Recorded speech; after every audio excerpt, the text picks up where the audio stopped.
Hello everyone, welcome back to our channel অনন্যাফের lifestyle. তো তোমাদের তো আগের ভিডিওতে বলেছিলাম যে পার্ট 2 খুব তাড়াতাড়ি আসে, তো চলো পার্ট 2 নিয়ে চলে এসেছি। তো আমরা কোথায় এসেছি এই কথাটা কিন্তু জানানো হয়নি তোমাদেরকে। তো আমরা আজকে এসেছি লাহিড়ী বাবার আশ্রম, এটা হচ্ছে ব্যান্ডেলে। তো দেখতেই পাচ্ছ। তো চলো মন্দিরের ভেতরটা এবার তোমাদের সাথে ঘুরিয়ে দেখানো যাক। তো প্রথমেই মন্দিরের ভেতরে ঢুকতে দেখতে পাচ্ছ একটা শিব ঠাকুরের মূর্তি, তো খুব সুন্দর লাগছে। তো সামনে এটা একটা ঝর্ণা ছিল, কিন্তু এটা এখন চলছিল না। আর দুদিকে দুটো হাতির মূর্তি। তো চলে এবার ভেতরের দিকে যাওয়া যাক।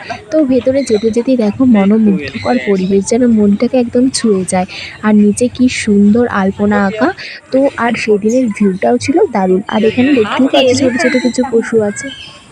এখানে দেখতে পাচ্ছি ছোট ছোট মুরগি আর হাঁস এখানে খেলা করছিল। আর এখান থেকে না পুরো নেটের একটা জাল দিয়ে ঘেরা ছিল, যাতে এগুলো বেরোতে না পারে। আর এখানে একটা দেখতেই পাচ্ছ দুর্গা ঠাকুরকে কিছু লোক কাঁধে বহন করে নিয়ে গেছে। দেখে অনেকটা দুর্গাপুজোর ভাইবস আছে, তাই না? তো দুর্গাপুজো তো আর বেশি দিন নেই। তো তোমাদের কি কি প্ল্যান তাড়াতাড়ি শেয়ার করো আমার সাথে।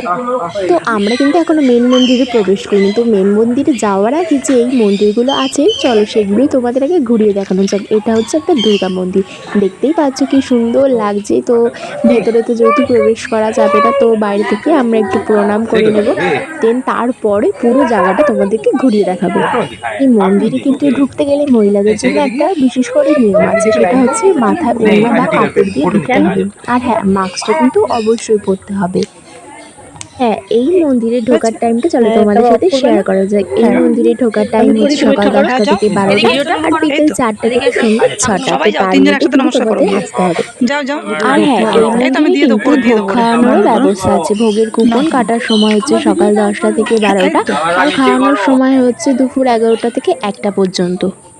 তো তোমাদের সাথে একটা মুরগি শেয়ার করে দেখো মুরগিটা একবার। মন্দিরে প্রবেশ করতে গেলে বাইরে জুতো খুলে তারপরে খালি পায়ে প্রবেশ করতে হবে। আর মন্দিরের ভেতরটা দেখো অসম্ভব সুন্দর, প্রাকৃতিক সৌন্দর্যে সাজানো ছিল। তো চলো প্রাকৃতিক সৌন্দর্য দেখতে দেখতে আমরা যাই মূল মন্দিরের কাছে। তো এখান থেকে হেঁটে হেঁটে যেতে হবে মূল মন্দিরের কাছে। আর চারিদিকে প্রচুর আম গাছ লাগানো। আর জায়গাটা এতটাই শান্ত নিরিবিলি যে এখানে যে কেউ আসলে তারই মনটা ভালো হয়ে যাবে। আর আমরা যেদিন গেছিলাম সেদিনের ওয়েদারটা তো খুব সুন্দর ছিল। আর মাঝে মধ্যে এরকম সুন্দর সুন্দর জায়গা থেকে বেরিয়ে আসতে মন্দ হয় না কিন্তু।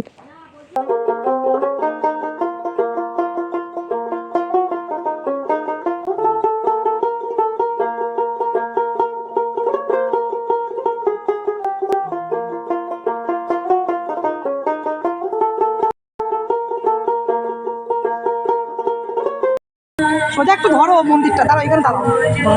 দেখো কোথায় নিয়ে এসছি।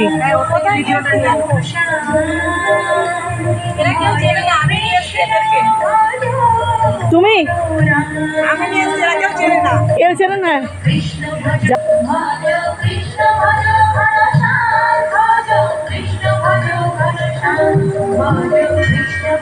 সবাইকে আমি নিয়ে এসছি। আমি ওদের পথ বলে দিয়েছি কিভাবে আসতে হবে। ভীষণ ভালো লাগছে মিটিংয়ের জন্য। সত্যি কথা, লাইন বাবার আশ্রমে আসতে পেরে ভীষণ আনন্দ হচ্ছে। কোনোদিন চিন্তা না জানতো না এই জায়গাটা এখানে আম আছে। ওইদিকে অশেষ ধন্যবাদ, থ্যাংক ইউ। আমাদের এই বন্ধন যেন চির অটুট থাকে। পাশে লাকি দিয়েও আছে, ক্যামেরায় লাকি। আমি ক্যামেরার বাইরে ছিলাম কিছুক্ষণ তখন। এবার এদিকে আসো, মিঠু দিয়ে আসো, যে কোনো একজন আসো। এবার তুমি ধরো, সৌজি ফোনটা ধরতো।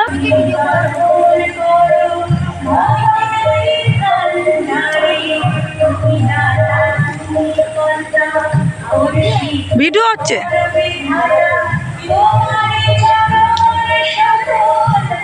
চলো এবার মন্দিরের ভেতরে প্রবেশ করা যাক। আর হ্যাঁ, মন্দিরে যদি কেউ ধূপকাঠি মোমবাতি ধরাতে চায় তো এখান থেকে কিনে নিতে পারে।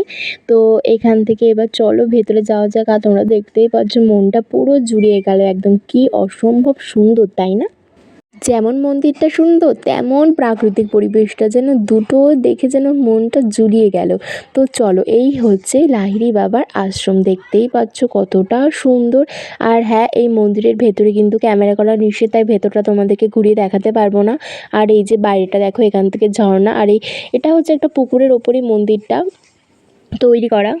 আর মন্দিরটা দেখতে অসম্ভব সুন্দর লাগছিল। তো দেখো চারিদিকটা তো দেখে খুব ভালো লাগছে। আর এখানে হচ্ছে মন্দিরে একটা ঘন্টা, এটা হচ্ছে বাজানোর জন্য। আর হ্যাঁ, এই মন্দিরে ঢুকতে গেলে কিন্তু মন্দিরের সামনে তোমরা দেখতে পাচ্ছ যে ওখানটাতে একটু জল আছে, তো ওই জলে পা ধুয়ে দেন তারপরে মন্দিরের ভেতর প্রবেশ করতে হবে। মানে জলে পা ধুয়ে নিজেকে আগে শুদ্ধ করে নিয়ে তারপরে মন্দিরের ভেতরে ঢুকতে হবে। চলো তোমাদের সাথে শেয়ার করি এই মন্দিরের ইতিহাস কি, বা লাহিড়ী বাবা কোথা থেকে আসলেন। লাহিড়ী বাবা চাকরি করতেন বারাণসীতে, আর ওখান থেকেই তিনি আদি গুরুদেব বাবাজি মহারাজের কাছ থেকে কিন্তু দীক্ষা গ্রহণ করেছিলেন। এই লাহিড়ী বাবা, এই আদি বাবা যার কাছ থেকে কিন্তু সাই বাবা তিনিও দীক্ষা গ্রহণ করেছিলেন। এরকম আরও অনেকেই বাবাজির কাছ থেকে দীক্ষা গ্রহণ করেছিলেন।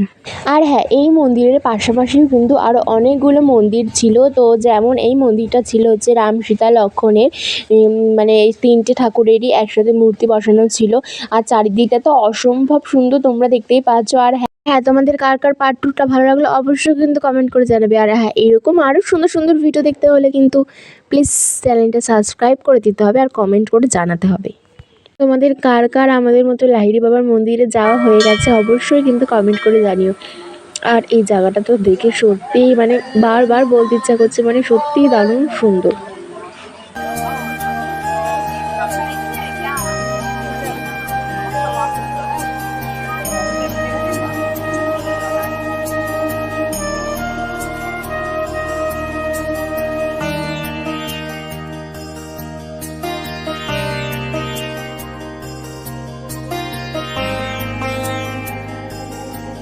আর মন্দিরের বাইরে এরকম দোল চড়ার মতো সুন্দর একটা জায়গা ছিল, তো এখানেই আমরা একটু দোলনা চড়ে নিয়েছিলাম। দেন তারপরে যেহেতু বিকাল হয়ে আসছিল, তো আমাদের আবার বাড়ির দিকেও ফিরতে হবে। তো দেন তারপরে আমরা আবার বাড়ির দিকে রওনা হচ্ছি। তো চলো যেতে যেতে তোমাদের সাথে আবার দেখা হচ্ছে। দেখো দেখতে দেখতে তো আমরা বেরিয়ে গেছি, আর এত গরম পড়েছিল তো সবাই মিলে ডিসাইড করা গেল চলো আমরা একটু আইসক্রিমই খাওয়া যাক। তো আইসক্রিম খাচ্ছিলাম সবাই আমরা 2 in 1, দেখতেই পাচ্ছ। তো দেখো বাইরেটা অনেকটা সন্ধ্যা হয়ে এসেছে, আর আমরা দেখতে স্টেশনেও চলে এসেছি। মানে ট্রেনে করে আসা সেই আর কোনো ফুড ক্যাপচার করা হয়নি, তো ডাইরেক্ট আমরা স্টেশনে এসে আর সবাই দেখো আমাকে দিচ্ছে। আর আমরা দেখতে দেখতে ট্রেনে উঠে পড়েছি। ট্রেনে প্রচণ্ড ভিড় ছিল, বসার জায়গা পাইনি, এখানে দাঁড়ানো ছিল। তো ভিডিওটা এই পর্যন্ত ছিল, ভালো লাগলে লাইক কমেন্ট শেয়ার আর সাবস্ক্রাইব। তো সবাই ভালো থাকবে, সুস্থ থাকবে, সবাইকে বাই।